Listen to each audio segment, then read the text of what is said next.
glórias sejam dadas ao nosso Deus de eternidade a eternidade. Eu cumprimento a amada igreja na doce e na graciosa paz de nosso Senhor e Salvador Jesus Cristo. Eu te convido a se sentar.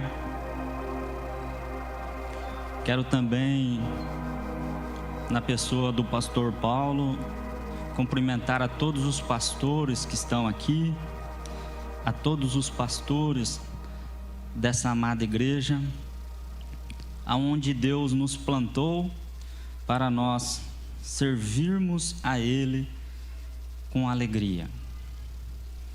A Bíblia nos diz: ó profundidade das riquezas, tanto de sabedoria como de conhecimento de Deus. Quão insondáveis são os teus caminhos e quão inescrutáveis são os seus juízos. Quem conheceu a mente do Senhor? Quem foi o seu conselheiro? Quem lhe deu primeiro para que dele fosse restituído? Porque dele, por ele e para ele são todas as coisas. Glória, pois, a Ele, eternamente. Amém.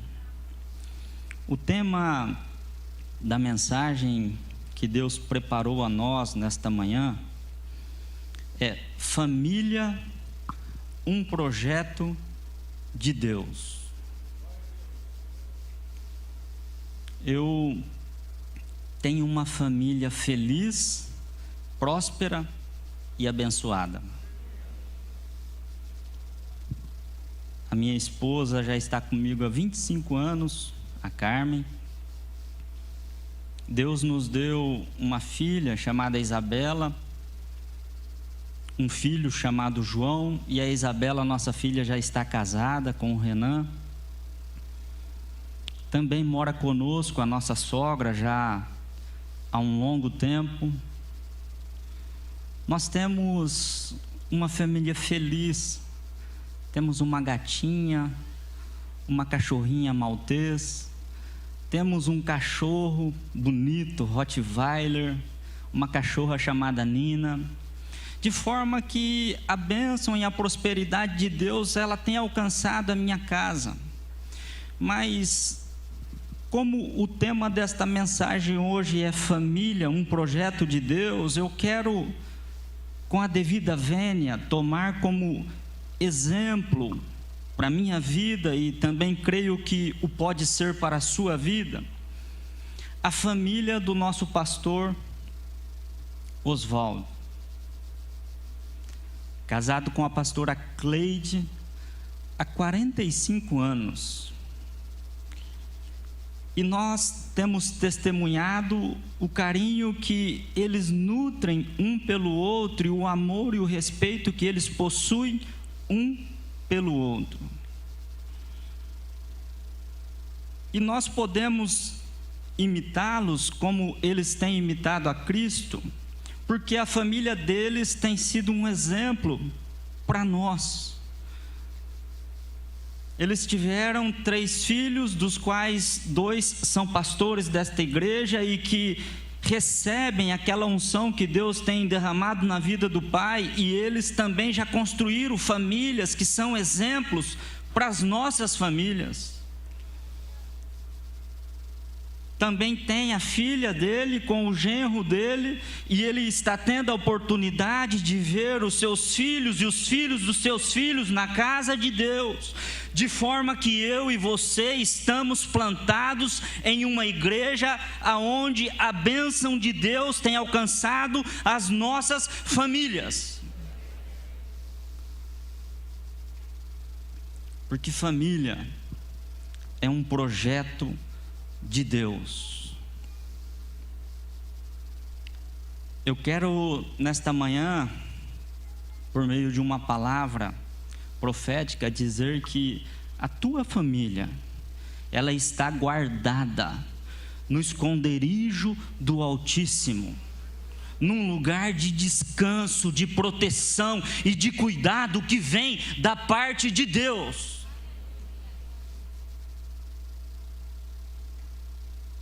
Hoje nós temos testemunhados que uma onda tão feroz tem atacado a instituição do casamento. O casamento nasceu no céu, não nasceu na terra. O casamento nasceu no coração de Deus, não nasceu no coração do homem. O divórcio não nasceu no céu, nasceu na terra. O divórcio não nasceu no coração de Deus, nasceu no coração do homem. E nós temos testemunhado, por exemplo, que em países da Europa, de cada 3 casamentos, 2 têm sido alvo do divórcio.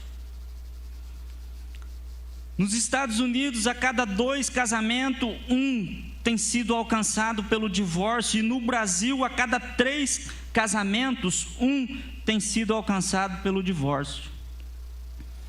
Mas eu quero declarar aqui sobre nós, pelo poder que há no nome de Jesus, que o nosso casamento vai permanecer de pé. Que nós vamos ter oportunidade de envelhecer ao lado das nossas esposas, e que nós também vamos deixar um legado, e vamos ver os nossos filhos na casa de Deus, e os filhos dos nossos filhos, e que o nome de Deus vai ser glorificado através da nossa vida.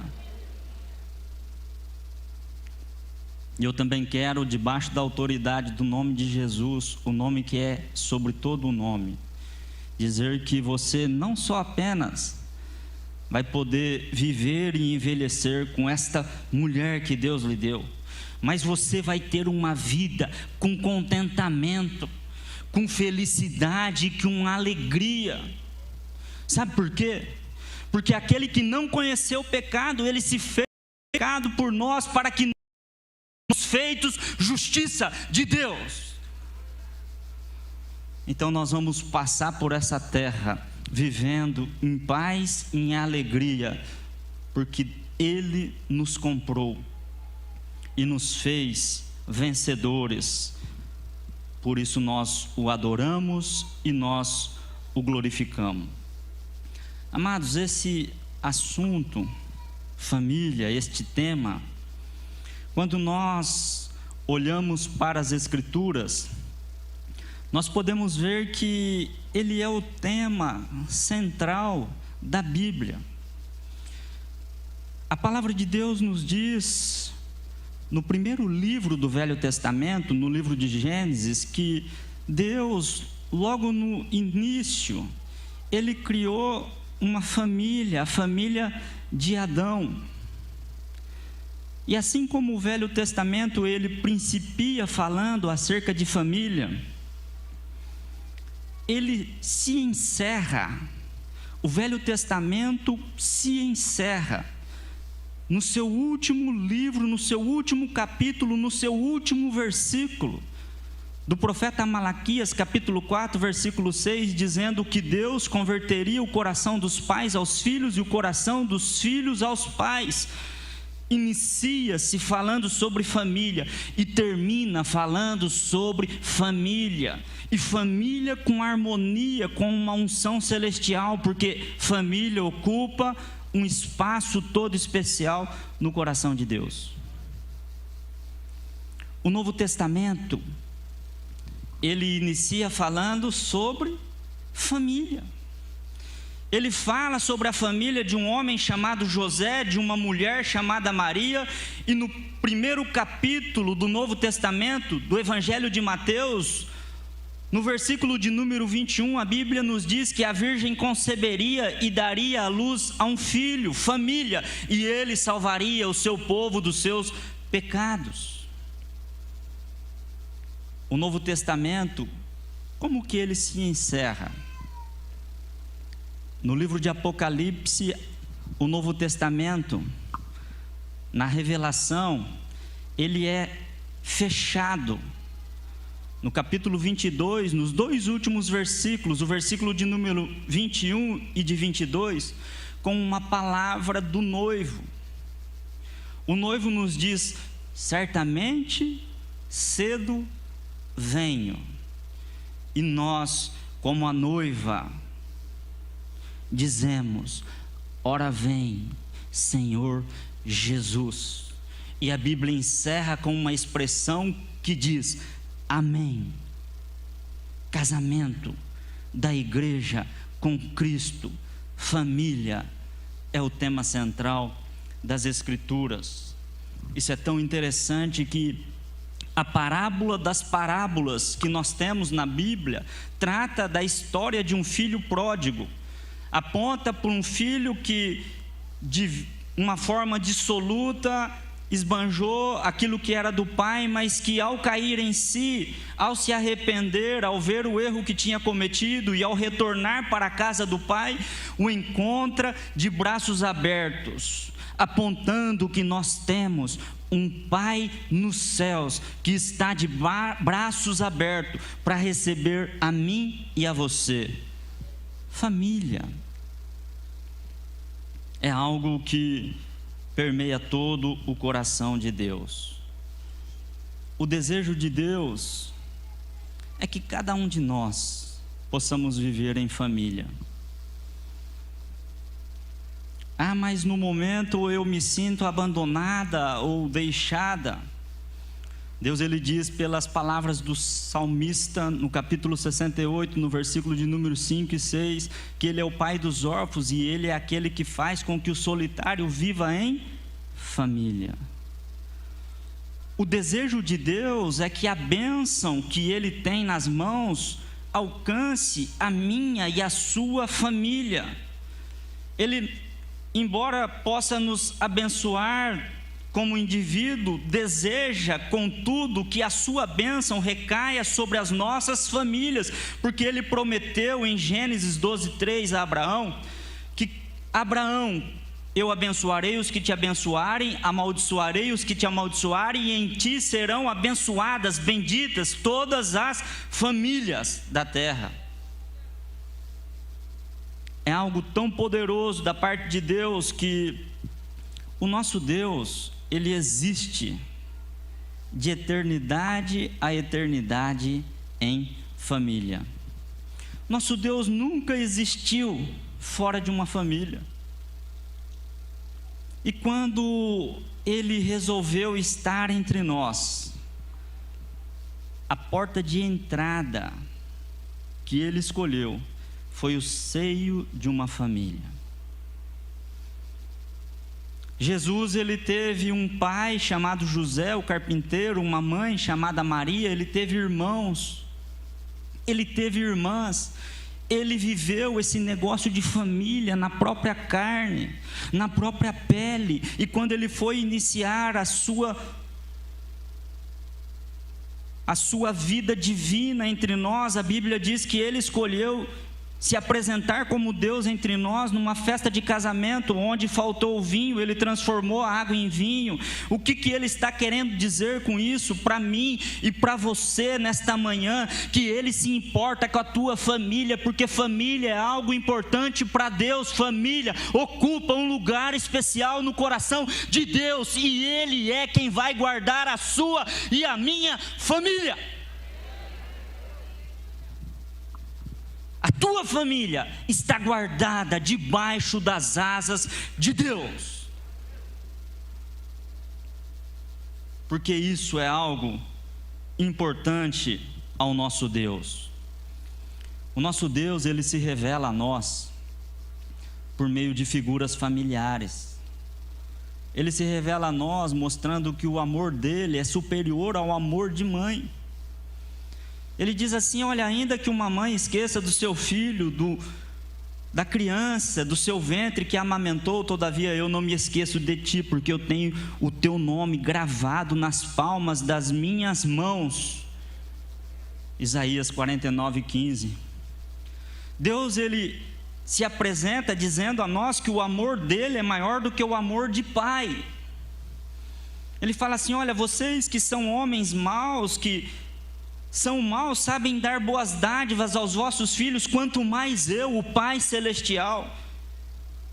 Por aquilo que registrou Mateus 7:9. Deus, ele se apresenta para nós com o amor maior do que o noivo tem pela noiva. Em Isaías 62, 5, ele diz que assim como o noivo se alegra da noiva, o teu Deus se alegrará de ti.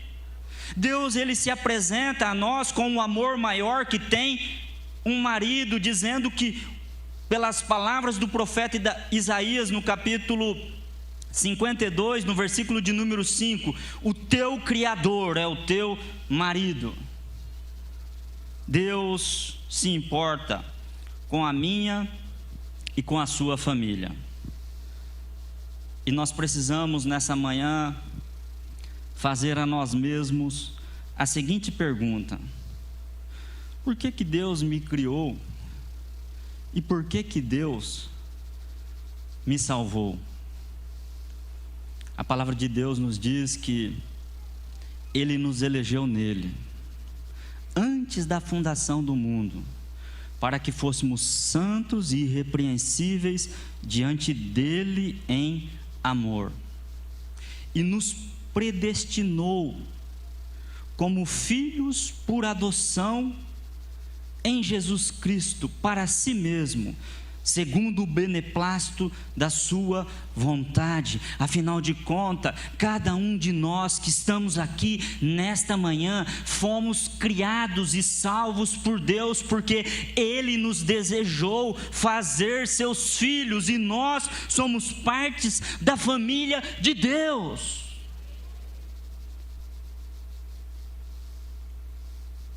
Você pode agradecer a Deus por isso? Diga assim comigo: obrigado, meu Deus, por eu ser teu filho por adoção através de Jesus Cristo. Nós precisamos amar aquilo que Deus ama. Nós precisamos viver bem e servir bem em família, na terra, porque é aquilo que Deus nos chamou para fazer nos céus. Ah, pastor, mas se você soubesse como está a minha família hoje, como que está o meu casamento, a minha casa. Deixa eu te dizer uma coisa: não existe família perfeita. Desde que Deus nos criou, as famílias têm enfrentado e passado por muitos problemas. Desde a família de Adão, em que nós tivemos o primeiro fratricídio, em que Caim matou Abel, a família de Noé, em que ele se embebedou e, ficando nu, teve a sua nudez vista por Cã e amaldiçoou o próprio filho. Desde a família de Davi, um homem que Deus disse e testemunhou a respeito dele: eu encontrei um homem segundo o meu coração.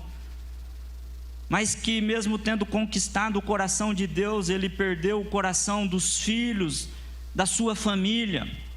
De sorte que o problema dentro de uma família não é algo novo, é algo real, é algo verdadeiro. Mas nós temos da parte de Deus as ferramentas, os princípios para entrarmos num processo de construção de uma família próspera, feliz e abençoada.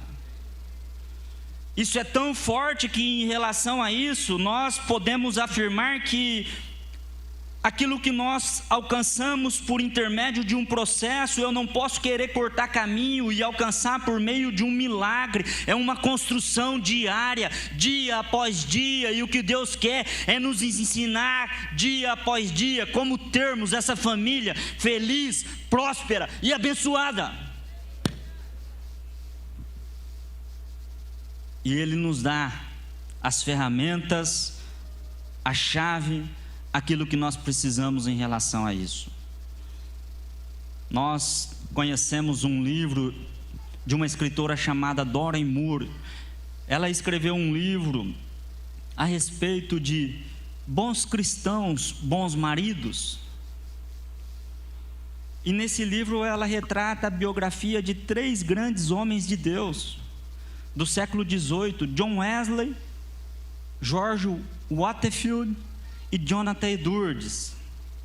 E é interessante que eles foram ícones, homens que sacudiram a sua geração em prol do reino de Deus.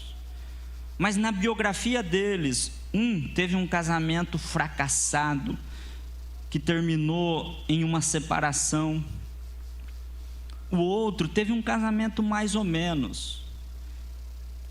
E Jonathan Edwards teve um casamento próspero, abençoado, feliz. John Wesley foi casado com Mary, e a biografia diz que mesmo ele tendo sido na Inglaterra do século XVIII, um homem que impactou a sua geração, ele terminou depois de indas e vindas, de separações, divorciado, longe da sua mulher, e dizem que ele morreu recluso em uma casa, vivendo em celibato, e que o casamento dele não inspirava ninguém, que foi um fracasso. Ao passo que Jonathan Edwards, casado com Sarah, teve uma esposa que lhe deu 11 filhos, e a biografia dele diz que ele vivia todos os dias separando uma hora do final do seu dia para aplicar em benefício da sua família, e deixou um legado extraordinário nas gerações que se seguiram após ele, na vida dos filhos, dos netos. Foi exatamente dessa forma que eu abri a mensagem desta manhã, dizendo que nós precisamos de mirar no exemplo de homens assim, que conquistam o coração de Deus, mas que não perde o coração da sua família. Porque muitas vezes nós buscamos ser espirituais demais e matamos a nossa família, a nossa primeira igreja, matamos as pessoas que mais amamos. Mas Deus, Ele quer uma vida plena para você e para mim, com uma família sólida, sarada, cuidada, bem edificada, na presença do Senhor. E eu quero trazer para você nessa manhã alguns passos para que isso seja possível, para que isso se torne uma realidade na sua vida.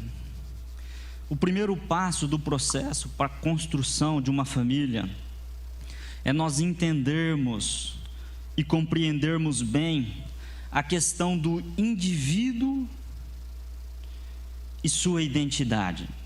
Você precisa entender e compreender de forma clara a questão do indivíduo e de sua identidade, porque família é uma composição, é um aglomerado de indivíduos. E se um indivíduo dentro de uma família, ele não vai bem, toda a família sofre e padece. Veja que coisa interessante, a nossa história, a história da humanidade, ela não começou com uma família.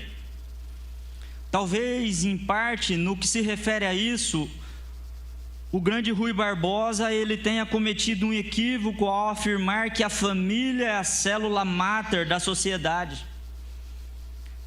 Na verdade, a nossa história como humanidade não começou com uma família e nem com um casal.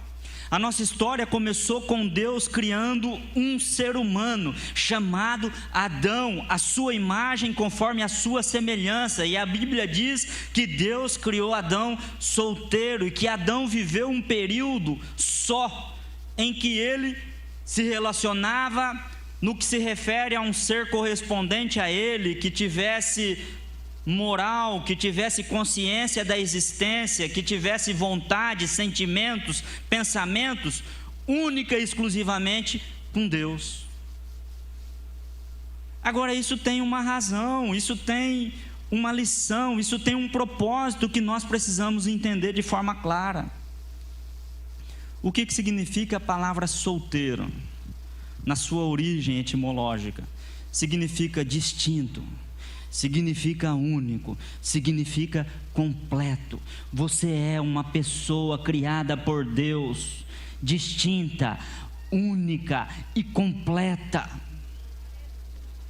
O que Deus está querendo dizer para mim e para você nessa manhã?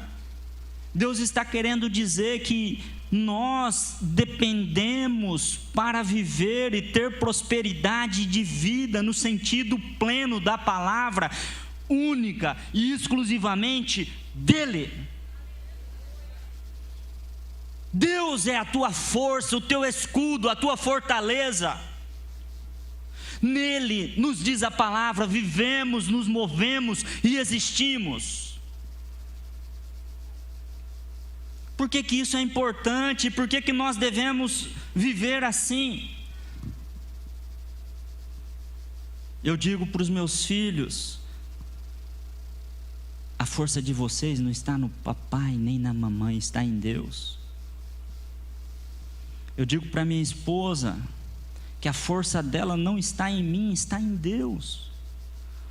Nós precisamos ter indivíduos que têm uma vida renovada, transformada, fortalecida, solidificada, plantada de forma segura naquele que é o único ser insubstituível, único, digno do nosso louvor, da nossa adoração, de todo o tributo do nosso coração, que é o nosso Deus.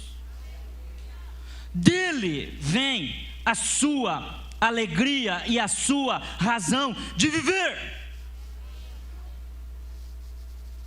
Sabe por quê? Quando cada indivíduo que vai compor uma família começa a ter essa percepção e esse entendimento, e ele passa a ter amor a Deus acima de todas as coisas, e ele passa a ter amor próprio, ele se torna um indivíduo emocionalmente sarado.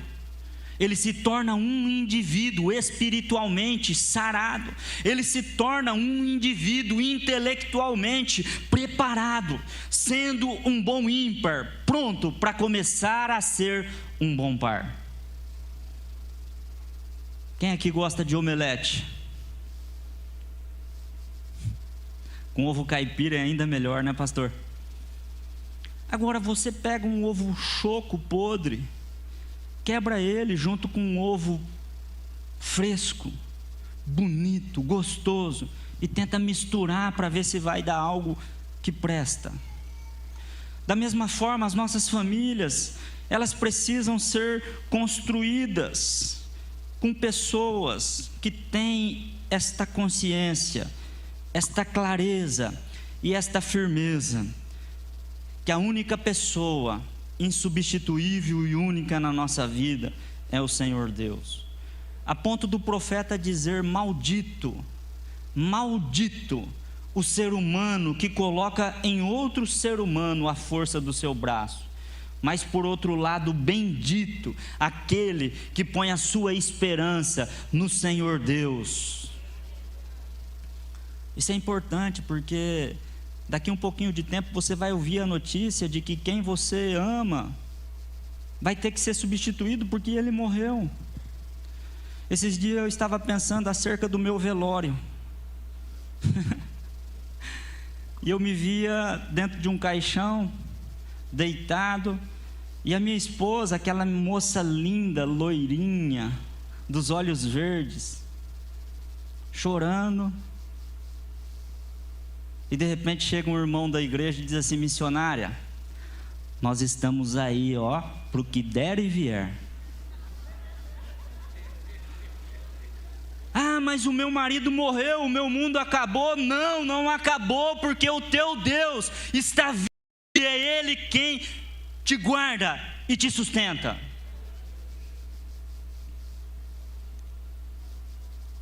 Nós conhecemos uma família que perdeu um filho de 15 anos.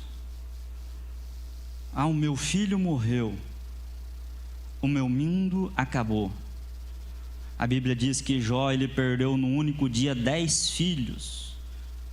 E quando chegou a notícia para ele, ele rasgou as suas vestes, ele se prostrou em terra. E ele disse: nu eu saí do ventre da minha mãe, e nu eu voltarei. O Senhor Deus deu, o Senhor Deus o tomou, louvado seja o nome do Senhor. A tua felicidade, mulher que me ouve nesta manhã, não está no outro, está em Deus. Não importa o momento, a circunstância que nós estejamos vivendo, Ele é o nosso Deus. O segundo passo para a construção de uma família próspera, feliz e abençoada é a compreensão clara de que o casamento é a coluna que dá sustentação a uma família. Repita assim comigo: o casamento é a coluna que sustenta uma família. Olha que coisa interessante, o casamento é uma instituição que nasceu nos céus, não nasceu na terra. O casamento é uma instituição que nasceu no coração de Deus, não nasceu no coração do homem.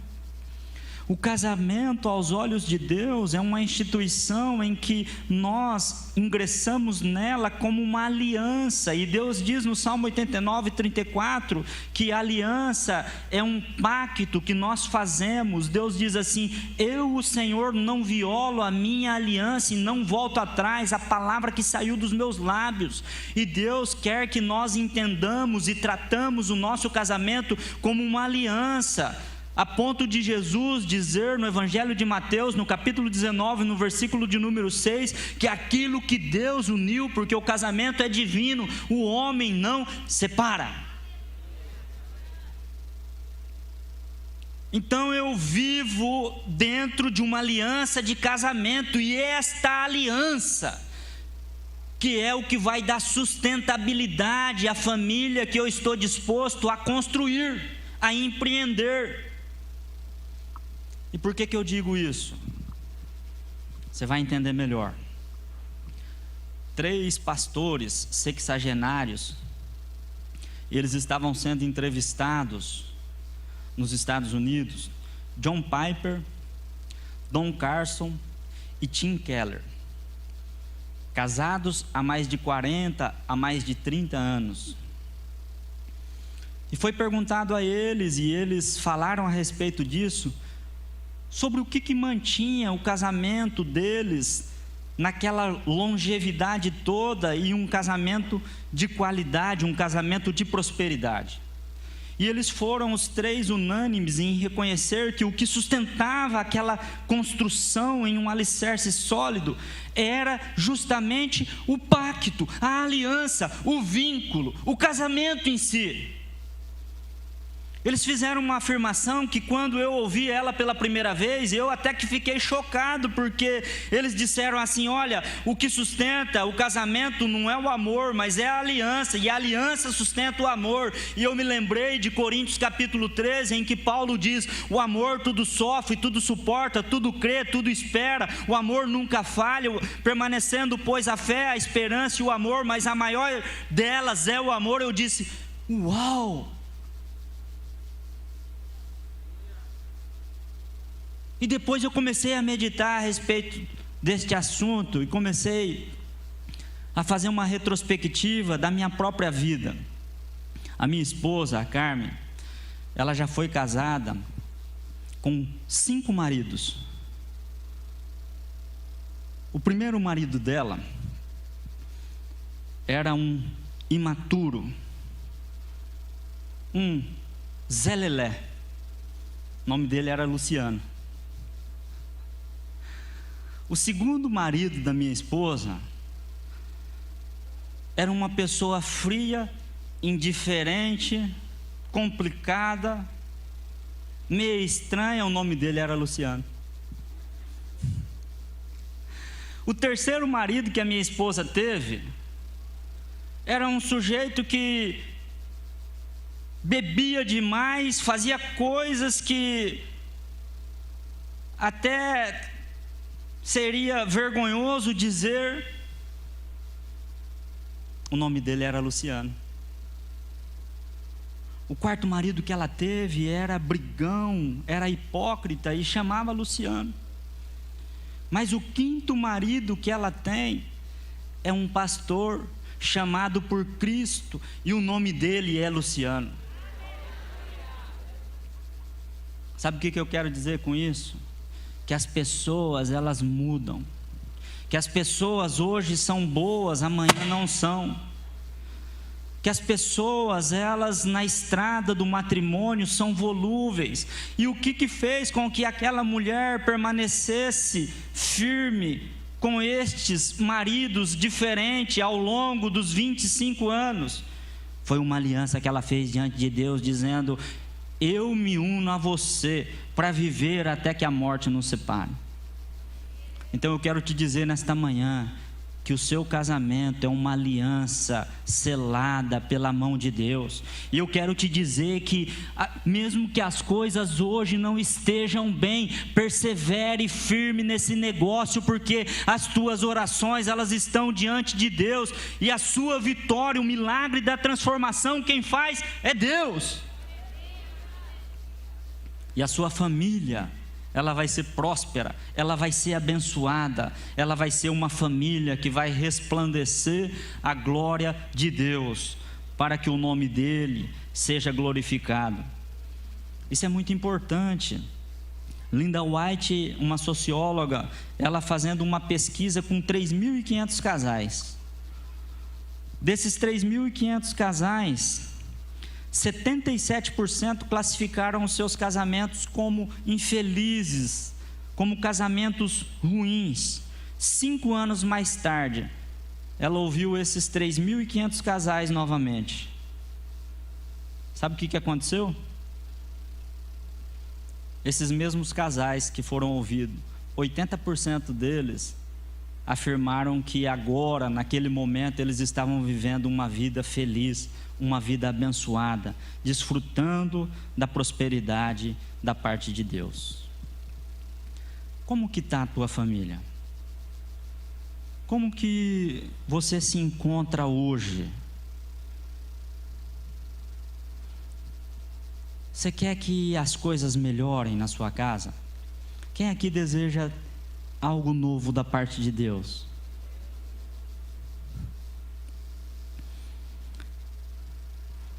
Deus, Ele não muda. A Bíblia diz que Ele é o mesmo ontem, hoje e eternamente.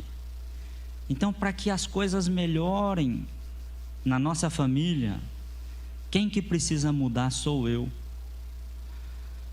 Diga assim comigo: o problema lá em casa sou eu. Eu sou o problema lá em casa. Eu que sou chato. Eu que tenho manias. Eu que fico embirrado. Eu que bato a porta. É você mesmo. O problema na sua casa é você, não é o outro. O problema é você. A ponto do apóstolo Paulo dizer assim: olha, eu digo uma coisa fiel, verdadeira e digna de toda aceitação. Jesus Cristo se manifestou para salvar os pecadores, dos quais eu sou o principal. É uma coisa interessante, mas esse negócio de família é você pegar um pecador, somar com mais um pecador, somar com mais outro pecador. De repente você tem uma família de 10, de 5, de 3, de 8, de 7 pecadores. Então o problema na sua casa é justamente você.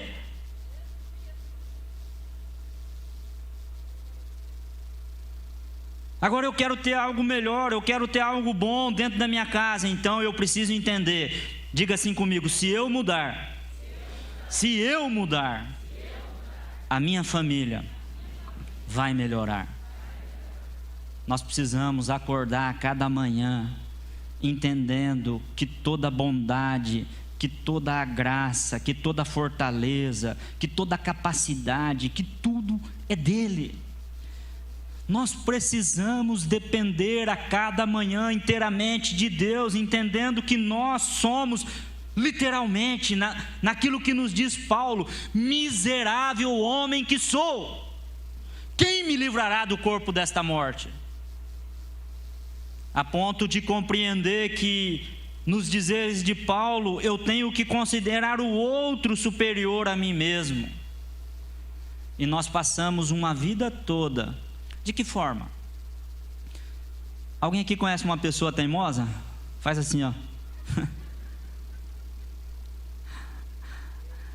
Nós passamos uma vida inteira fazendo justamente aquilo que nós nunca vamos conseguir fazer, tentando mudar o outro, porque o problema na nossa vida é o outro, a minha tristeza é o outro, a minha dificuldade é o outro, tudo o que está errado na minha vida é em relação ao outro.